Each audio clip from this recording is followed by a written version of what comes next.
Olá, ouvintes! Bem-vindo ao 5º episódio do Agrocast, o podcast do Campus Panambi. Hoje estamos aqui com os nossos alunos participantes do projeto, Diego e Geisa, e o professor Diogo do Recursos Naturais aqui do Departamento de Recursos Naturais do campus. Então hoje vamos falar um tema super importante e atual sobre fertilidade do solo e como isso impacta diretamente nas práticas agrícolas vigentes aí atualmente. Professor Diogo, obrigada pela sua participação, obrigada por ter aceitado o nosso convite aqui conosco hoje.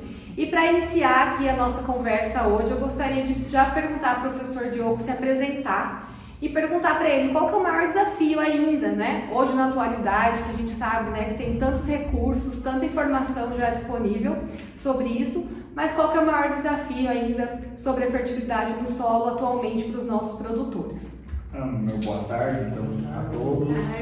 Agradeço aí ao convite, né, para nós estarmos conversando aí sobre esse tema da fertilidade do solo. Parabenizar vocês também, estudantes, e a professora Micaela por essa iniciativa de levar informações, né, à nossa comunidade e também divulgar aí os cursos e as atividades aí do nosso campus. Bom, então, eu sou o professor Diogo. Eu estou aqui no IFAR Campus Panambi há mais ou menos 3 anos. Atuando bastante nessa área aí de solos, né, disciplinas relacionadas ao solo. E na minha trajetória, então, antes de estar aqui como professor, eu trabalhei por 10 anos, né, como assistência técnica e extensão rural na matéria de SASCAR. Então, também trabalhando com esse tema aí do manejo, conservação do solo e nutrição vegetal, a gente tem também um pouquinho de experiência, então, nesta atividade. Pensando nessa primeira, então, pergunta, né, sobre o desafio de hoje da fertilidade do solo, eu acredito que seja uma questão assim, de uma maior compreensão de que a fertilidade do solo ela não é somente a parte química, né? Hoje nós temos que pensar num conceito mais amplo de fertilidade do solo, relacionado também aos aspectos da física e da biologia do solo. E acho que esse conceito, essa ideia, ela ainda não está muito bem difundida e compreendida, principalmente aí pelos nossos agricultores. E aí você consegue ver bem, né, professor, conforme você já relatou sobre a sua experiência, né, sua vasta experiência aí, conseguiu pegar mais de uma década, né, de experiência relacionada a esse assunto. E os produtores ainda então têm aquela imagem que o solo é aquela coisa quase inerte, sem vida, né, que ainda não consigo incrementar ou modificar? Eu acredito que sim, que ainda perpassa, né, uma necessidade maior de nós trabalharmos os conceitos da física e da biologia do solo, né, que principalmente no plantio direto, nos dias de hoje, eles são fatores chaves aí da produtividade. Podemos dar um exemplo dessa safra, né, que nós tivemos aí uma estiagem e que resultou em baixa produtividade das lavouras de soja. E uma das primeiras reações que a gente observou dos agricultores foi a aplicação de calcário, né? Então talvez realmente falte um pouquinho dessa compreensão de que houve uma deficiência hídrica e que nós temos que trabalhar melhor a parte de infiltração de água no solo, armazenagem, temos que qualificar o sistema de plantio direto, né, para nós podermos fazer o enfrentamento a isso que hoje nós chamamos de mudanças climáticas, isso, né?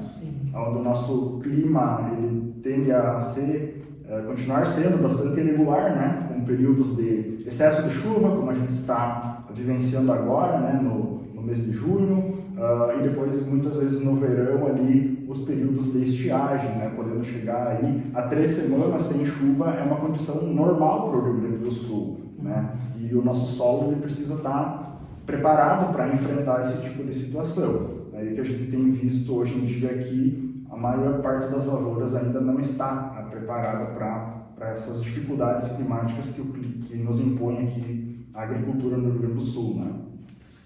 Certo, professor. E para a gente iniciar um pouquinho, o senhor pode falar, falou da água, da infiltração da água, quanto a importância dela, né? O senhor pode falar um pouquinho das principais características físicas para um solo ser fértil? Assim, posteriormente, a gente pode falar das químicas, biológicas e dos outros fatores, então. Eu acho que sim, nós precisamos sempre passar do começo, da compreensão do que é o solo, né? Do ponto de vista da agricultura, da agronomia, ele é aquela camada superficial, né? Aí que geralmente se considera que o solo agricultável deveria de ter uma profundidade em torno de 1 metro, né? Seria já suficiente para a ampla maioria das atividades agrícolas. E esse solo ele tem que fornecer uma série de características assim para as plantas, né? Tem muitas funções, desde suporte, a fixação das raízes, o fornecimento de nutrientes, o armazenamento de água, também tem que ter oxigenação, né, para o sistema reticular e também para todos os macro e micro-organismos que tem no solo. E também esse solo ele não pode ter elementos tóxicos ou agentes, né, nocivos, que nós entendemos os patógenos, que são, em sua maioria, são micro-organismos que causam doença, principalmente ao sistema radicular das plantas. Então, essa é uma ideia do que é o solo fértil, né? Ele vai ter que ter boas características de nutrientes, mas ele também tem que ter a função física de infiltrar água, armazenar água. Ele não pode estar muito compactado, senão as raízes têm dificuldade de penetrar e atingir as camadas mais profundas. E tudo isso pode ser avaliado por uma série de indicadores, né? Que nós chamamos assim de propriedades físicas do solo, como a densidade, a porosidade, condutividade hidráulica, a taxa de infiltração de água, né? São todos parâmetros físicos que fazem parte então, da fertilidade de um solo. E professor, quando o agricultor está no campo, como que ele pode imaginar, como se fosse, os agrônomos são os médicos, né, que estão ali, então, para ter esse olhar. Como que o agricultor pode imaginar que ele está com um problema na fertilidade no solo e que não é, por exemplo, uma outra causa, né, ou uma qualidade da semente, que ele pode desconfiar, assim, né, de um indicador que ele precisa trabalhar ali no solo dele? Então a gente usa como critério que o solo, que a lavoura, ela pode estar com algum problema quando o produtor obtém uma produtividade abaixo da média do local, da região, né? Então esse é um fator de alerta. Se você, produtor, está tendo em alguma área sua produtividades recorrentes abaixo daquela média municipal ou regional, isso é um indicador de que possivelmente tenha algum problema no solo. Geralmente essa, vamos dizer assim, baixa produtividade em relação à média, ela se manifesta nos anos de condições climáticas desafiadoras, como foi a última safra. Em anos de chuvas regulares, onde o clima é 100% favorável, muitas vezes uma lavoura que está com um problema físico ou mesmo biológico, ele pode produzir em equivalência com as demais áreas que estão numa condição de fertilidade superior, né? Mas nos anos então, de mais restrição hídrica, geralmente essas diferenças elas aparecem. E aí o produtor tem que partir junto com o seu técnico, com o agrônomo, para a investigação desse solo, né?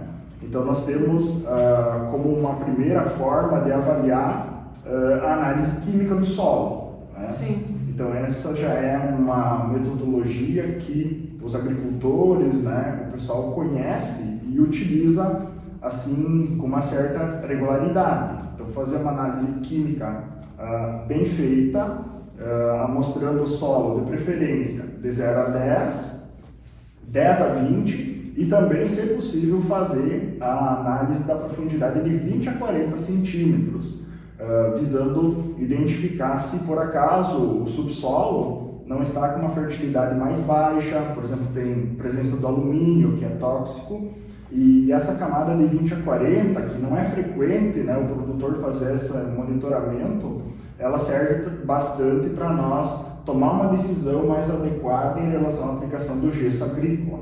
E aí ele tem uma frequência que você indica que é diferente do que é feito atualmente, que seja melhor para a gente passar para esse produtor, ou não? A forma que é realizada hoje com essa frequência, não sei, uma vez ao ano, ou antes de cada introdução de nova cultura, tem alguma indicação nesse sentido? A análise da camada de 0 a 10, né, ou 0 a 20, ela tem uma frequência assim, a cada 2, 3 anos, né, ela seria suficiente para você ir monitorando bem a evolução da fertilidade do solo. E essa camada mais profunda daí, de 20 a 40, essa pode ser feita com um intervalo maior, talvez a cada 5 anos, alguma coisa assim. Não há uma necessidade de monitoramento tão frequente.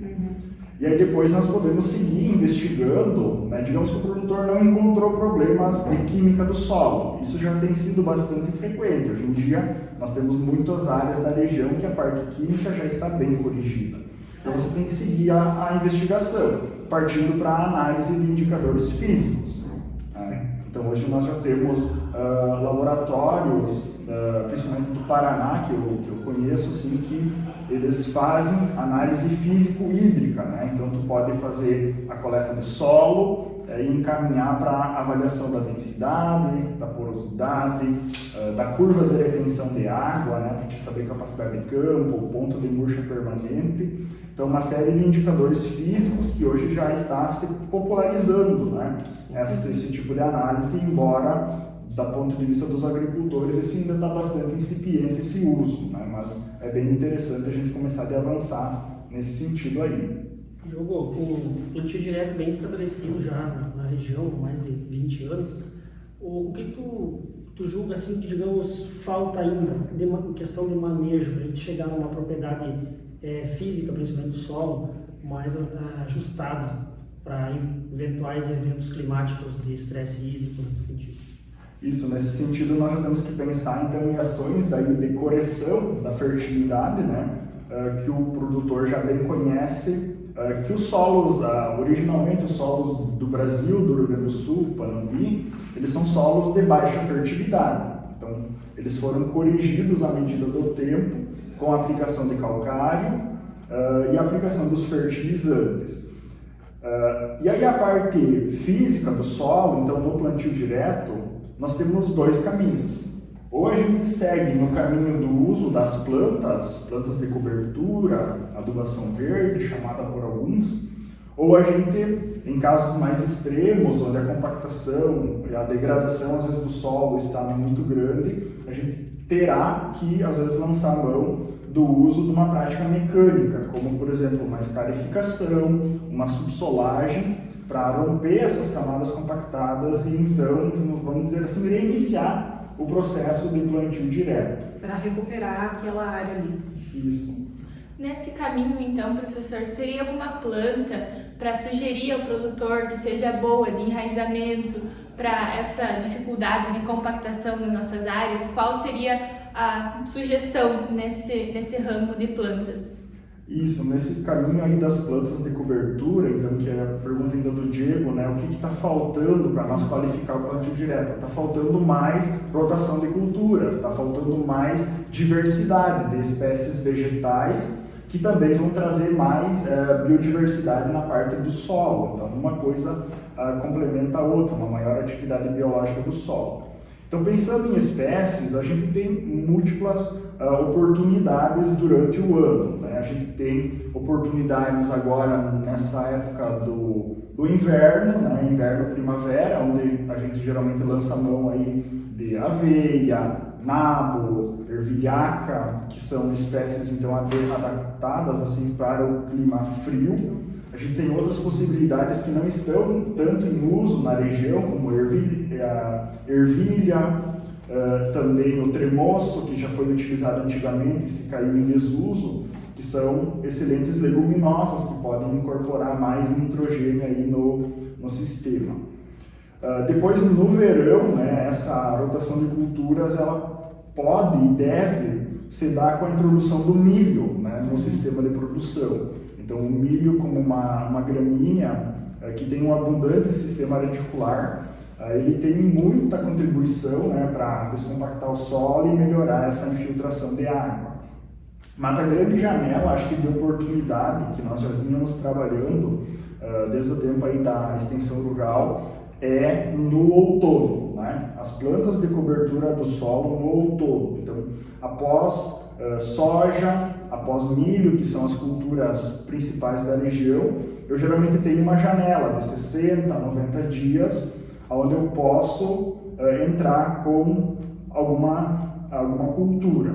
E aí também nós temos várias possibilidades, né? Nós temos as pastagens, né, que nesse caso serviria para cobertura do solo, como aveia de verão, também chamado de capim-sudão, tem o milheto, e aí nós temos outras alternativas como o trigo mourisco, né, que também tem sido já utilizado na região e com seu ciclo curto ele casa muito bem nesta janela aí, e o próprio nabo também entra nessa época, né, acho que essas aí seriam as principais alternativas que nós temos nessa época do outono. Então, em curto espaço, 60 dias, 90 dias que eu tiver de um vazio entre uma cultura de verão e a cultura de grãos do inverno, eu consigo fazer uma terceira safra de produção de biomassa na área. E dessa forma eu vou conseguir qualificar o meu plantio direto, atingindo aquilo que a Embrapa preconiza, né, de nós produzirmos entre 10 e 12 toneladas de palha, né, de matéria seca por hectare por ano, o que não é possível a gente conseguir somente com soja e trigo, né, por exemplo, que é a dobradinha que a maioria dos agricultores gaúchos utiliza nas áreas, né. Então acho que nesse sentido aí nós precisamos avançar tanto na parte de pesquisa de sistemas de produção, como também já na parte de execução disso daí a nível de lavouras, né? Maravilha. E aí o produtor já fica com essa dica, né? Quase ali um perfil anual ali do que ele pode fazer como implementação com as dicas do professor Diogo. E eu não sei se eu posso chamar assim, né, Diogo, a tríade, né, que vocês falam da fertilidade do solo, a gente falou das características físicas, né, das químicas, e aí uma parte que está mais incipiente ainda, ao meu ver, que é a parte de entender quais e quantos micro-organismos a gente tem ali, né, e como eles impactam em grande proporção, né, que o solo é ali a biomassa, né, do universal de maior quantidade de micro-organismos, né, do planeta.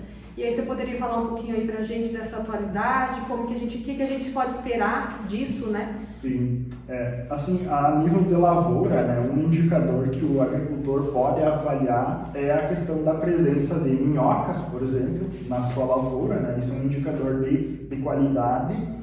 E outra questão também, quando fizer um perfil no solo, você pode avaliar também a quantidade de poros, né? Poros de grande diâmetro, por exemplo, da grossura de um dedo, que são chamados bioporos, que geralmente esses poros somente são construídos no solo por algum organismo vivo, como uma minhoca, um coró, um cupim, uma formiga, algum organismo desse tipo. Então, essas são avaliações visuais, subjetivas, que podem ser feitas a nível de lavoura. Mas de fácil acesso, né? De fácil acesso, E fora isso, né, há 2 anos atrás, alguma coisa assim, a Embrapa lançou uma análise da biologia do solo, né, chamada BioAS. Então, isso já está operacional também no Paraná, no Mato Grosso, e ainda não foi trazido totalmente aqui para o Rio Grande do Sul. Mas no que consiste? É uma coleta de solo que vai para o laboratório para se avaliar justamente a atividade biológica do solo. E isso é feito através da quantificação de 2 enzimas, que é a arilsulfatase e a beta-glicosidase, que são enzimas que têm a ver com o ciclo do carbono e do enxofre, né? Então, isso aí já está operacional no Paraná, Mato Grosso, e dentro de em breve deve também chegar aqui para as lavouras gaúchas, né? Que está faltando um ajuste de metodologia, de parâmetros, para se aplicar isso em Santa Catarina e Rio Grande do Sul. E também existe uma outra análise que é chamada Soil Food Web, né? Que é de quantificação da quantidade de organismos que tem no solo. Então se faz uma contagem de bactérias, fungos, protozoários, nematóides, e isso dá um indicador se o solo ele tem um equilíbrio biológico ou se ele está desequilibrado. Então, pelas quantidades desse tipo de organismo, você consegue chegar se o solo tem uma qualidade biológica ou não. Mas o que isso aí afeta? Afeta o seguinte: se você tem um solo desequilibrado biologicamente, provavelmente você tem muita ocorrência de doenças, né? Então, quando você tem muita podridão radicular, tombamento, né, chamado dumping off, e outras doenças que aparecem às vezes lá no enchimento do grãos, principalmente da soja, essas doenças estão ali porque tem um desequilíbrio no teu solo, está favorecendo, aquele manejo está favorecendo os patógenos em detrimento dos inimigos naturais. Então, quando tu entra num sistema de rotação de culturas, que tu promove a biodiversidade, tu tende a melhorar esse controle biológico e dessa forma promovendo aí maior produtividade na lavoura. Importantíssimo isso. Trabalhar com o solo, jamais deixar o solo descoberto, né? Sem uma cobertura vegetal, né? Muito importante. E pensando que o Brasil, né, Diogo, vai se despontar ainda mais nessa produção de alimentos, né? Tendo essa conversa com você, o produtor tem facilmente, né, a disponibilidade aqui de procurar a nossa instituição, né, uma instituição pública, de obter essas informações atualizadas com um especialista nesse assunto. E o que você acha que é assim, o futuro, que essas práticas, por exemplo, essa parte microbiológica, que está, né, ainda incipiente, mas já está ali na porta, né, está batendo na nossa porta para isso ser implementado, que o produtor vai conseguir ter essa compreensão e conseguir absorver, né, essa nova tecnologia, essa nova especialidade aí e conseguir aumentar a sua produtividade em pouco tempo? Esse é um grande desafio, né? E essa melhoria da parte física e biológica do solo, ela é mais lenta do que, por exemplo, a correção da fertilidade química.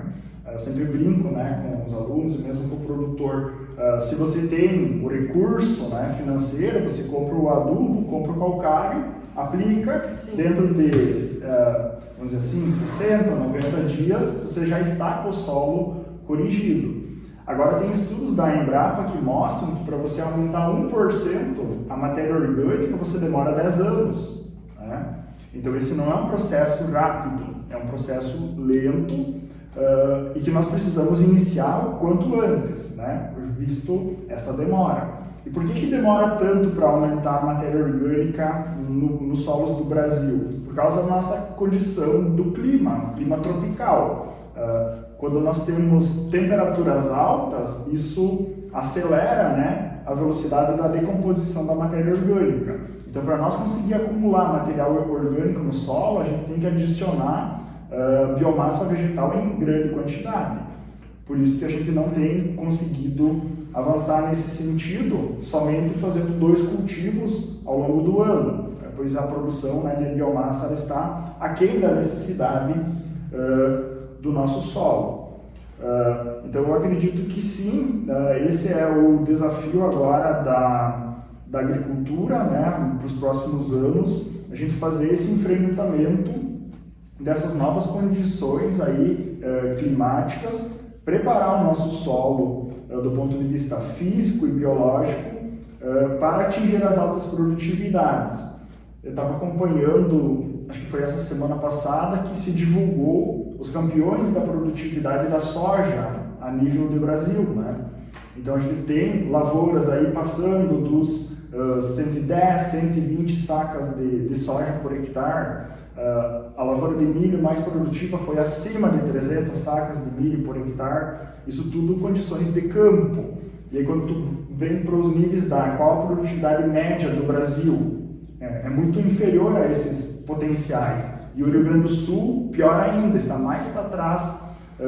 E aí nós não podemos também colocar somente a culpa na irregularidade climática, né? A gente precisa também fazer esse enfrentamento e criar melhores condições para que a nossa produção ela fique mais estável ao longo do tempo.